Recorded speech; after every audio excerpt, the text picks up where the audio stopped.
You want to be 10 times better at what you do? Well, the advice you've been getting, that whole just work harder thing, it's not going to cut it. To be truly exceptional, we need to go a lot deeper, and that's exactly what we're about to do. Because, let's be real, the people at the very top, the top 1%, they are not following the same generic advice as everyone else. Nope.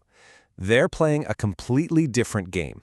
They have a different playbook, a much, much deeper understanding of what actually moves the needle. And that brings us right to the heart of the problem, what you might call the performance trap. We've all been there, right? We're told to just grind, grind, grind. But what does that usually get us? Burnout. So what's the way out? Well, there is a smarter path, and it's built on 4 key principles. Let's get into it. Okay, first up, we've got a concept that might just change how you see everything about yourself. It's called your anti-talent. And no, this isn't just something you're kind of bad at. This is something deep, a core part of you that, no matter how hard you work on it, just won't budge. And this is a really important distinction. See, a weakness, that's just a skill you haven't mastered yet. You can practice and get better. But an anti-talent? That's baked into your DNA. It's part of your wiring. You don't try to fix it. You have to be clever and engineer your life around it. Let's look at a perfect example. Keanu Reeves. Early in his career, critics just tore him apart for his dialogue delivery. That was his anti-talent. So what did he do? He did something brilliant. He engineered around it. Get this. In the entire 3-hour movie John Wick 4, he says only 380 words.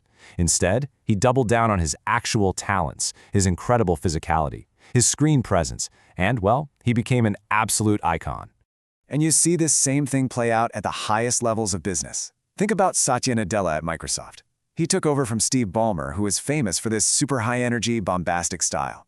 That style, total anti-talent for Nadella. So instead, he leaned into his own nature, his genuine empathy. And what some people might have seen as a softness became the secret weapon that took Microsoft to a $3 trillion market cap. Incredible.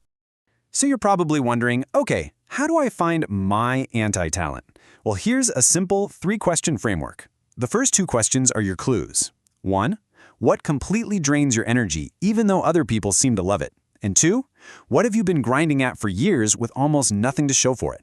Those point to your anti-talent. But then there's the magic question, number 3. What do people always compliment you on that you feel like you never even had to work for? That, my friend, is where your true innate talent lies. So you see the takeaway here, right? It's so important. Stop trying to bash your head against a wall. Stop trying to force a path that just isn't you. A river doesn't try to go through the mountain, it flows around it. And it always, always gets to the ocean. Your talent will do the same thing if you just let it. All right, that leads us perfectly into our second principle, your biological balance sheet. And the big idea here is a complete mindset shift. Most of us think of our biology as something separate from our work, right? Wrong. Your biology is your performance. Think of it like the fundamental balance sheet, the assets and liabilities for your entire life. And if you want proof, look no further than this absolutely shocking study from 2011 on parole judges. At 8:50 in the morning, a prisoner had about a 65% chance of getting parole. Okay, but right before the judge's lunch break, that chance dropped to almost 0. And then, after they ate lunch, boom, right back up to 65%. These judges weren't bad people. They were just biologically depleted. Their brains had literally run out of fuel. And that's exactly why we have to get smart about our own cognitive balance sheet. We get this stuff wrong all the time. We treat sleep like it's this annoying liability, something to cut back on. In reality, it's our #1 cognitive asset. We brag about our stamina and pulling all-nighters, but that often comes at the cost of good judgment. And let's be honest, we're paid for our judgment, not just our ability to stay awake. So, what can you actually do? 2 super simple, practical things. First, cut down on your decision costs. Create routines. The person behind this source material said, when he was a CEO, he ate the exact same lunch every single day, just to save his precious cognitive energy for decisions that actually mattered. Second, you have to protect your sleep like it's a vault of gold. Just one bad night can tank your working memory by 20 or even 30%. Find your natural sleep cycle and make it non-negotiable. All right, let's move on to principle number 3. And this is a total game changer. It's called the simulation advantage. For the first time in human history, we have this incredible power to fail in private over and over again. so that when the spotlight is on, we can succeed in public. I want you to think like a Formula One driver for a second. Their whole career can come down to a few seconds in a few key races. So what do? They spend almost the entire year in high-tech simulators, practicing those make-or-break moments until the right response is pure instinct. Your career is no different. And guess what? Today you have your own simulator. You can literally practice that huge presentation or that big interview with an AI copilot. You start with a persona called the Ally. This is a friendly AI, it's on your side, and its whole job is to help you build confidence and get into your flow without any stress. Then, once you're feeling good, you level up. You switch to the skeptic. This AI isn't so friendly. It thinks you're not quite ready. It's going to push back, poke holes in your logic, and challenge your assumptions. This is where the real work happens. This is how you make your case absolutely bulletproof. And then, for the final boss level, you face the adversary. This AI is designed to be difficult, maybe even a little irrational. Its job is to get under your skin and trigger a stress response. And here's the key. The point isn't to win the argument. The point is to practice staying calm and collected under pressure. So by the time you walk into that actual meeting, it feels easy. It feels like a rerun. Okay, which brings us to our fourth and final principle. And this one might be the most powerful of all, even though it's the quietest. It's called practice virtuoso silence. The very best performers, they don't necessarily have better brains. What they have is less noise inside their heads. And there's real science to back this up.